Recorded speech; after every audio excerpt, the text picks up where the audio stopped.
Hello student, welcome back to the channel. तो आज की इस वीडियो में मैं बताने जा रहा हूँ कि किसी भी रेशनल नंबर को नंबर लाइन पर किस तरीके से रिप्रेजेंट करते हैं।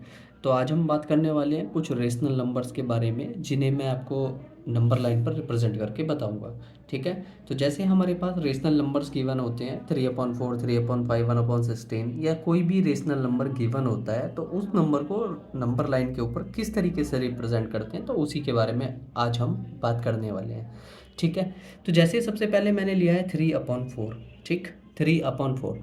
3/4 एक ऐसा नंबर है, 3/4 एक ऐसा रेशनल नंबर है जो कि आपका 0 से 1 के बीच में लाई करता है। कहाँ पर करता है? 0 से 1 के बीच में लाई करता है।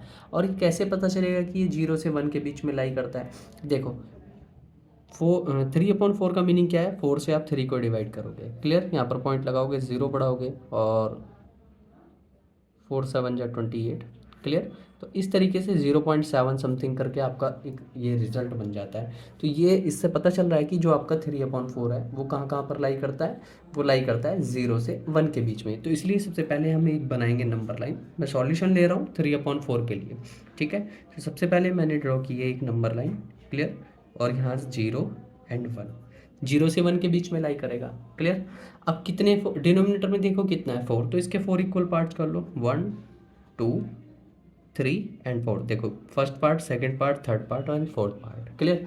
0 से 1 के बीच में लाई करेगा और मैंने इसको 4 इक्वल पार्ट्स में डिवाइड कर दिया है, क्लियर। तो ये वाला फर्स्ट पार्ट हो जाएगा 1/4, सेकंड वाला हो जाएगा 2/4, थर्ड वाला हो जाएगा 3/4 एंड फोर्थ वाला हो जाएगा 4/4, जो कि 1 ही होता है ना। किसी भी नंबर के अपॉन में वही नंबर सेम रहता है तो वो फिर से क्या बन जाता है? आपका 1 बन जाता है, क्लियर।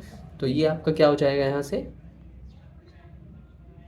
1/4, sorry, 1/4, 2/4, 3/4 and 4/4। ठीक है। तो हमें देखना था 3/4, तो 3/4 आपका ये हो जाएगा यहाँ से। ठीक है। तो अगर आपको 3/4 को नंबर लाइन के ऊपर रिप्रेजेंट करना हो तो क्या करेंगे?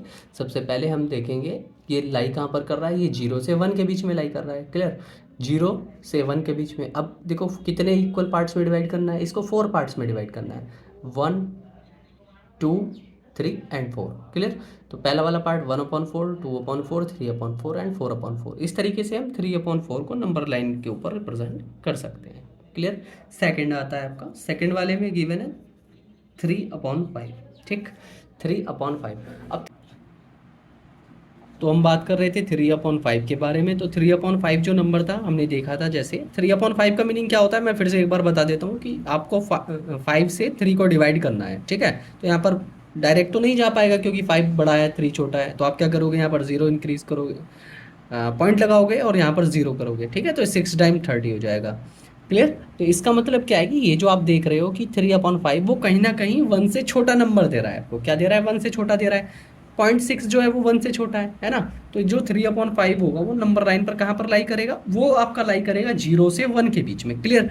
क्यों करेगा? क्योंकि हमें यहाँ से पता चला कि 3/5 का मीनिंग होता है 0.6, क्लियर। तो 0.6 इसका मीनिंग होता है तो कहाँ पर आ रहा है? इसकी वैल्यू 0.6 है। और 0.6 की वैल्यू कहाँ पर आती है आपकी? 0 से बड़ा होता है, 1 से छोटा होता है, क्लियर। अब हमारा डिनोमिनेटर कितना है? 5 है। तो इसको हम 5 इक्वल पार्ट में डिवाइड कर लो, 1 2 3 4 and this one is 5, clear. This one is 1/5, 2/5 and this is 3/5, 4/5 and this is 5/5। और 5/5 फिर से 1 हो जाएगा, क्लियर। इस तरीके से हम किसी भी नंबर को चेक करते हैं कि वो कहाँ पर लाई कर रहा है, क्लियर। ऐसे ही अगर आप कोई और नंबर ले सकते हो, जैसे 1/16 की अगर हम बात करें, क्लियर। 1/16 का फिर से आप देखो 1/16 कहाँ पर लाई करेगा? ये भी आपका 0 से 1 के बीच में ही लाई करेगा, क्लियर। 0 से 1 के बीच में। अब ये जो नंबर लाइन है इसको फिर से 16 पार्ट में डिवाइड कर लो, 1 2 3 4 5 6 7 8 9 10 11 12 13 14 15 और इसको यहाँ पर 16 ले लो और 1 यहाँ पर ले लो, ठीक है। ये हो जाएगा 1, क्लियर। तो इसको मैंने 16 पार्ट में डिवाइड किया तो ये हो जाएगा आपका 1/16, 2/16, ठीक है, 3/16, 4/16, 5/16 और ऐसे ही ये आ जाएगा आपका 16/16। और 16/16 क्या होता है? 1 होता है। क्यों होता है 1? क्योंकि जब हम उसको 16 से 16 को डिवाइड करेंगे तो 1 ही आने वाला है, क्लियर।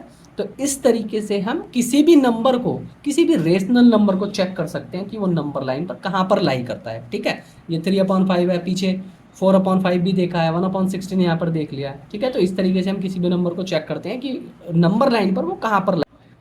नेक्स्ट देखो 7/4, अपने पास 7/4 है और 7/4 को नंबर लाइन पर कैसे रिप्रेजेंट करते हैं। सबसे पहले हमें देखना है कि 7/4 की एग्जैक्ट वैल्यू क्या होता है, कैसे पता चलेगा। देखो 7/4 है, क्लियर। इसका मतलब क्या है कि 4 से 7 को डिवाइड करना है, ठीक है। 1 टाइम्स करेंगे कितना आ जाएगा यहाँ से 4, रिमाइंडर 3, पॉइंट इंक्रीज करो, पॉइंट लगाओ, 0 इंक्रीज करो, ठीक है। तो कितना आ जाएगा यहाँ से 4 7 जा 28, ठीक है। और 2 बचा, अब पॉइंट लगा हुआ है, 0 इंक्रीज कर लो, सिंपल डिवाइड करना है, ठीक है।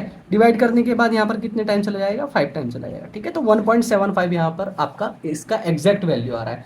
अब आप देखोगे कि 1.75 कहाँ कहाँ पर लाई करता है, और इसी से हमें पता चलता है कि किस किस के बीच में वो नंबर लाई करने वाला है। तो ये देखने को मिल रहा है 1 से तो बड़ा है, ठीक है, और 2 से छोटा है। तो इसका मतलब क्या हुआ कि 1 और 2 के बीच में कहीं ना कहीं लाई करेगा, ठीक। तो करेगा कहाँ पर, तो डिनोमिनेटर में क्या है 4, तो 4 इक्वल पार्ट्स में डिवाइड कर लो इसको, 1 2 3 एंड 4, ठीक है। तो पहला वाला कितना हो जाएगा 5/4, this one is 6/4, this one is 7/4, this one is 8/4, ठीक है। मैं 8/4 क्यों लिख रहा हूँ, जिससे कि आपको पता चल जाए कि एग्जैक्ट 2 की बात कर रहा हूँ। 8/4 ही तो 2 होता है, देखो 4 1 जा 4, 4 2 जा 8 यानी 2, ठीक। तो समझ में आया होगा आपको यहाँ से कि 7/4 को कैसे कैसे नंबर लाइन के ऊपर रिप्रेजेंट करना है। सबसे पहले मैंने देखा 7/4 का एग्जैक्ट वैल्यू क्या होता है। 7/4 का एग्जैक्ट वैल्यू क्या होता है कि 4 से 7 को डिवाइड कर लेंगे, 4 से जब 7 को डिवाइड करेंगे तो हमारे पास 1.75 आ जाएगा, ठीक। तो ये तो सिर्फ देखने के लिए है कि 1.75 आ रहा है, तो वो कहाँ कहाँ पर लाई करेगा, वो एक तो 1 और दूसरा 2 के बीच में लाई करेगा, ठीक है। 1 और 2 के बीच में लाई करेगा, क्लियर। और ये वाला जो पॉइंट होगा वो आपका 7/4 हो जाएगा। तो नंबर लाइन पर इस तरीके से रिप्रेजेंट करना होता है किसी भी नंबर को, ठीक है। तो जैसे हमने 3/5 की बात करी थी, तो ये आपका 3/5 हो जाएगा। इस तरीके से हमें क्या करना होता है कि किसी भी नंबर की एग्जैक्ट वैल्यू देखनी होती है, और एग्जैक्ट वैल्यू देखने के बाद हमें फिर उसको पार्ट्स में डिवाइड कर लेना होता है। वो कैसे पता चल रहा है कितने पार्ट में डिवाइड करना है, डिनोमिनेटर देखो 4, तो 4 इक्वल पार्ट्स में डिवाइड कर दो, 5 5 इक्वल पार्ट्स में डिवाइड कर दो, ठीक है। तो वही आपके पॉइंट बन जाएंगे, और इसी से हमें पता चल रहा है कि कौन सा नंबर, कौन सा रेशनल नंबर आपका किस जगह पर लाई कर रहा है किसी भी नंबर लाइन पर, या फिर किस तरीके से हम उसे नंबर लाइन पर शो कर सकते हैं।